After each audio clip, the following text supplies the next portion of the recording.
ruang supaya orang bisa buang air kecil dalam posisi jongkok. Perhatikan cara jongkoknya. Perhatikan cara jongkoknya. Perhatikan, sengaja ini saya tarik biar kelihatan kakinya. Perhatikan cara jongkoknya. Jadi kalau kita baca kitab Kifayatul Akhyar sampai cara jongkok diajarin. Saudara. Cara jongkoknya itu perhatikan. Jadi ini kiri ini kaki. Jadi kita punya paha, ini pantat kita, ini diri di atas kaki kiri. Ini tegakkan. Begini cara buang air kecil. Seperti ini. Nah, karena kalau Anda lakukan seperti ini, insya Allah buang air kecilnya tiris. Kita jauh dari penyakit silisil bol. Nah, penyakit yang kencing gak habis-habis. Sebab kalau Anda tidak tiris, ya perasaan kalau kita jongkok aja biasa, kencing, selesai. Saudara, nah begitu selesai, kita ambil wudhu dan lain sebagainya. Tanpa terasa, kadang-kadang air kencing masih keluar. Ngetesnya gampang. Cara ngetesnya, Anda kencing jongkok biasa. Nah, setelah jongkok biasa selesai, Anda cebok, istinja, Anda keringkan, Anda taruh kapas. Tes saja atau taruh tisu. Nah, taruh tisu, Anda pakai celana dalam, taruh tisu, tutup aja sama tisu. Habis itu Anda wudhu, apa segala macam, Anda mau sholat. Buka lagi, lihat tisunya.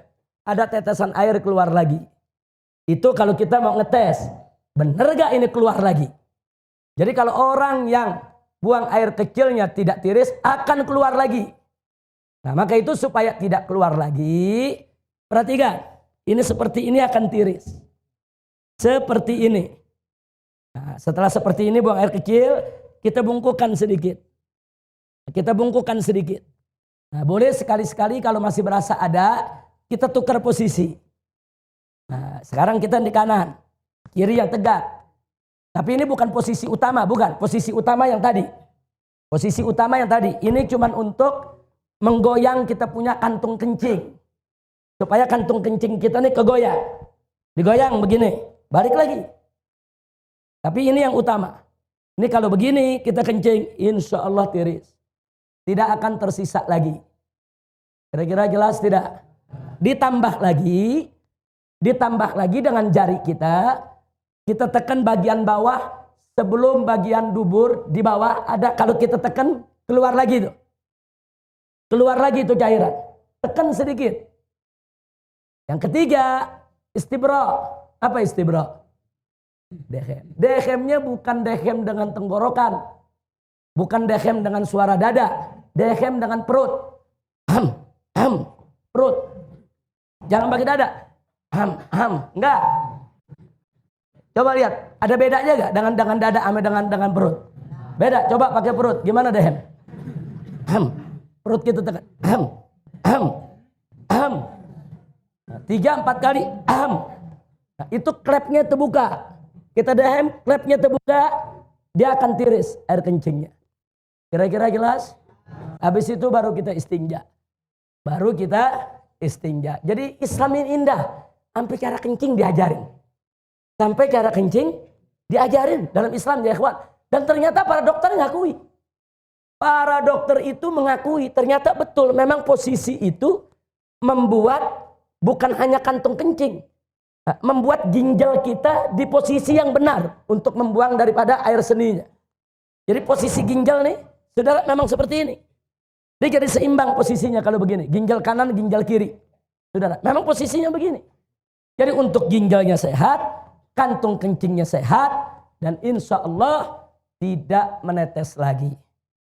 Kira-kira jelas? Nah ini oleh pelajaran terakhir. Mudah-mudahan manfaat untuk kita semua. Amin ya rabbal alamin. Tolong diamalkan, dijalankan supaya sholat kita bisa lebih tertib lagi. Tapi ingat, saya ini membahasnya cuma sangat singkat sekali. Belajar lagi sama guru-guru kita. Tanya kita punya guru, tanya kita punya ustadz, tanya kita punya habib. Dengan kitab-kitab yang mereka baca. Bagaimana tata cara sholat, bagaimana rukun sholat, bagaimana tata cara wudhu. Apa itu hal-hal yang najis, apa itu hal yang membatalkan daripada wudhu kita. Pelajari. Sebab kalau Anda tidak tahu bagaimana cara bersuci, bagaimana sholatnya bisa benar? Itu pintu. Sholat tidak sah kalau bersucinya nggak beres. Pelajari dulu bagaimana cara bersuci, bagaimana cara sholat. Jangan sampai kita tidak tahu. Sampai di sini jelas? Alhamdulillahirabbil alamin. Saya pikir cukup sampai di sini. Itu saja yang bisa saya sampaikan. Terima kasih. Hadani Allah wa iyyakum ila siratil mustaqim. Wassalamualaikum warahmatullahi wabarakatuh. Begitu kita sholat di tahiyat yang terakhir, kemudian kita teringat, yakin bahwa tadi di rakaat kedua kita tidak baca suratul Fatihah. Tapi kita langsung membaca surat. Maka sebelum kita salam, kita masih ada dalam sholat kita. Maka rakaat kedua kita tidak sah. Lalu bagaimana solusinya? Kita berdiri, berarti kalau rakaat kedua dihitung tidak sah, kita baru berapa rakaat sholat? Baru 3.